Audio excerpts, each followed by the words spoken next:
So we will now discuss regions between curves. So when we looked at an integral, we talked about how that was the area underneath a curve. The idea now is we have these two different curves, and we want to find this area between these two. So the idea is, if I take the integral of this top function, it will give me all the area from that function to the x-axis. If I look at the integral of the second function, it will give me the area underneath it. So basically, if I take the integral of the first one minus the integral of the second one, I'll have the area between the curves. Since the first one will give me everything, and then the second one will subtract out this unwanted area. So here's the formalization of that. F and g are continuous functions with f of x greater than or equal to g of x on an interval a to b.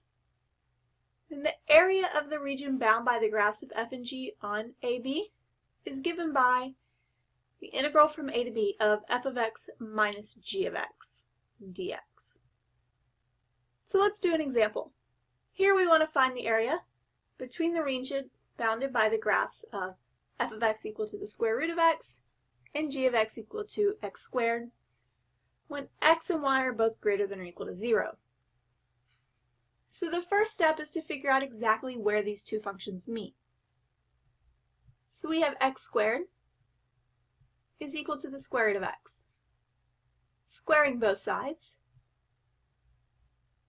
gives me x to the fourth equal to x. I can subtract x to the fourth minus x equal to 0.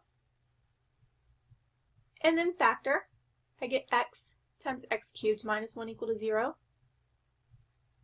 So this gives me x equal to 0 and x cubed equal to 1.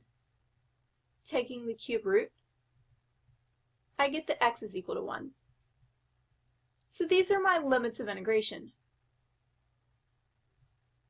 The next thing I need to know is which function is on top.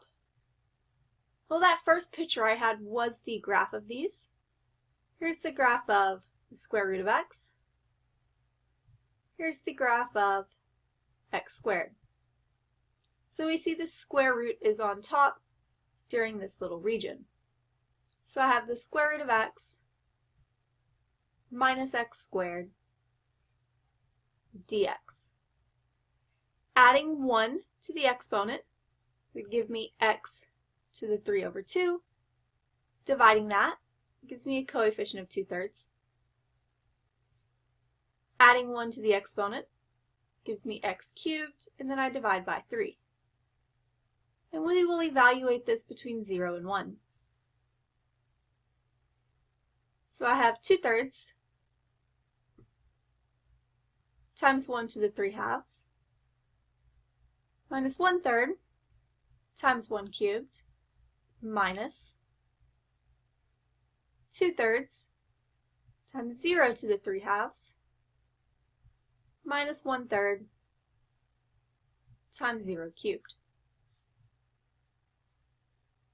This leaves us with 2/3 minus 1/3, which just gives 1/3. Let's look at another one. The graph of 1 plus x squared and 3 plus x. So the first step would be to set them equal to determine the limits of integration.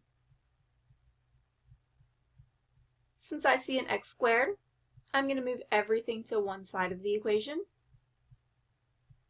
and then factor. So this gives me x minus 2, x plus 1. So I have that x is equal to 2 and x is equal to negative 1. So these are my limits of integration.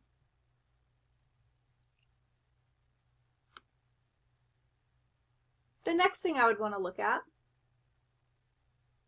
is what the graphs look like. Well, 1 plus x squared is here, And 3 plus x goes along here. So we'd see that the 3 plus x is on top. So I have 3 plus x minus 1 plus x squared dx. So this is the integral from -1 to 2 of 2 plus x minus x squared dx once it's simplified. Integrating this gives 2x plus 1/2 x squared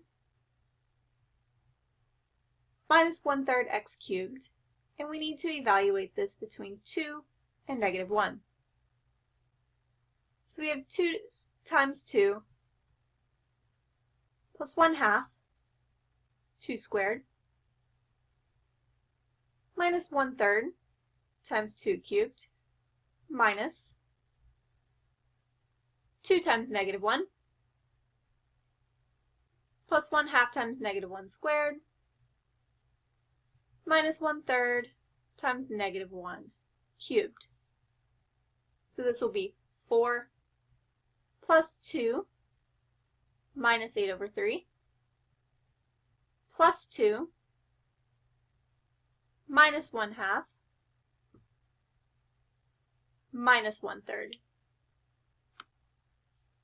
And once we simplify this, we get 4 1/2.